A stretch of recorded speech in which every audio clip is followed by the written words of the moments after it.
Testimony Treasures, Volume 1, Chapter 62, The Wheat and Tares. In another parable which Jesus presented to his disciples, he likened the kingdom of heaven to a field wherein a man sowed good seed, but in which, while he was sleeping, the enemy sowed tares.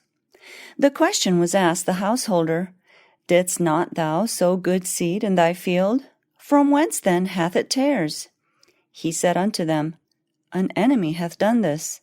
The servants said unto him, Wilt thou then that we go and gather them up? But he said, Nay, lest while ye gather up the tares, ye root up also the wheat with them.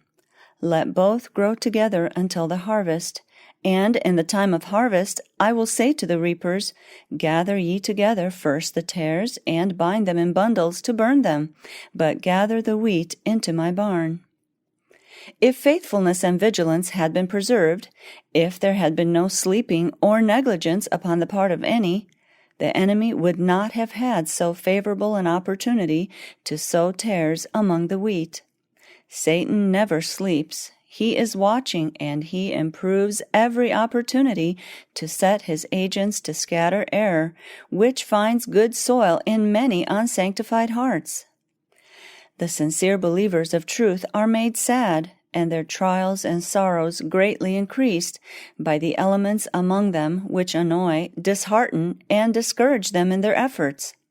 But the Lord would teach his servants a lesson of great carefulness in all their moves. Let both grow together. Do not forcibly pull up the tares, lest in rooting them up, the precious blades will become loosened.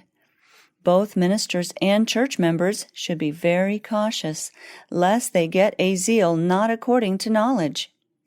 There is danger of doing too much to cure difficulties in the church, which, if let alone, will frequently work their own cure.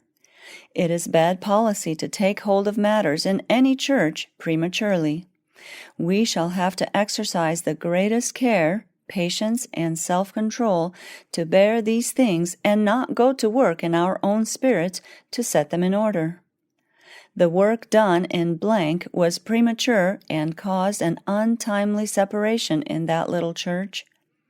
If the servants of God could have felt the force of our Savior's lesson in the parable of the wheat and tares, they would not have undertaken the work they did.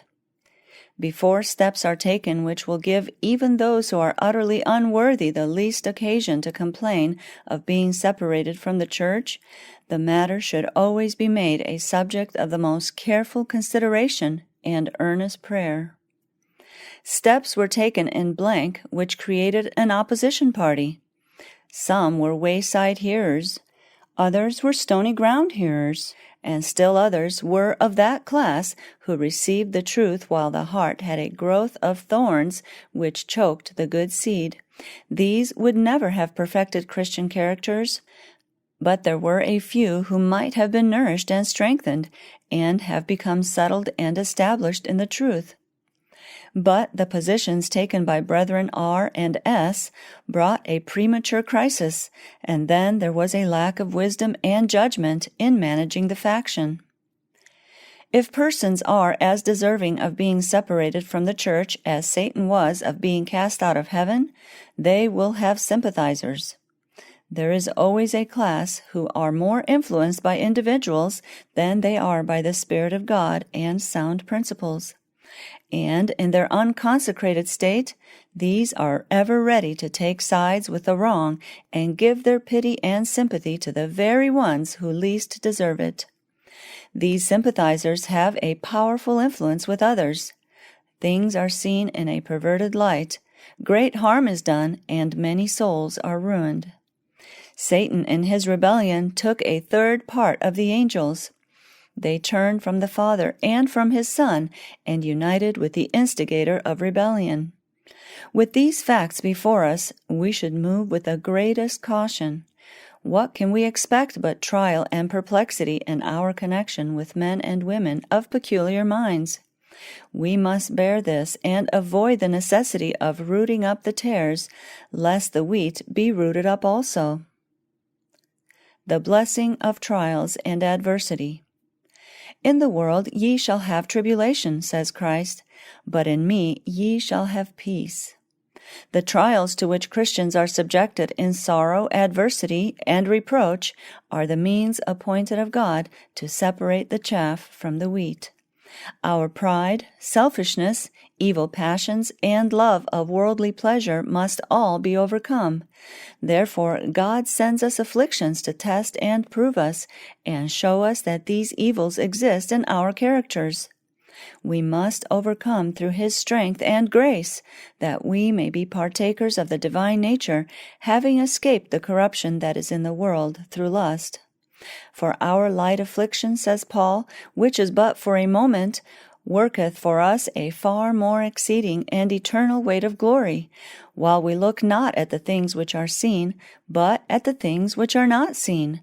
For the things which are seen are temporal, but the things which are not seen are eternal. Afflictions, crosses, temptations, adversity, and our very trials are God's workmen to refine us, sanctify us, and fit us for the heavenly garner. The harm done to the cause of truth by premature moves can never be fully repaired.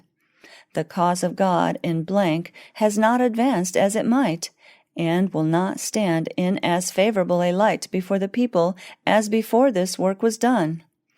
There are frequently persons among us whose influence seems to be but a cipher on the right side. Their lives seem to be useless.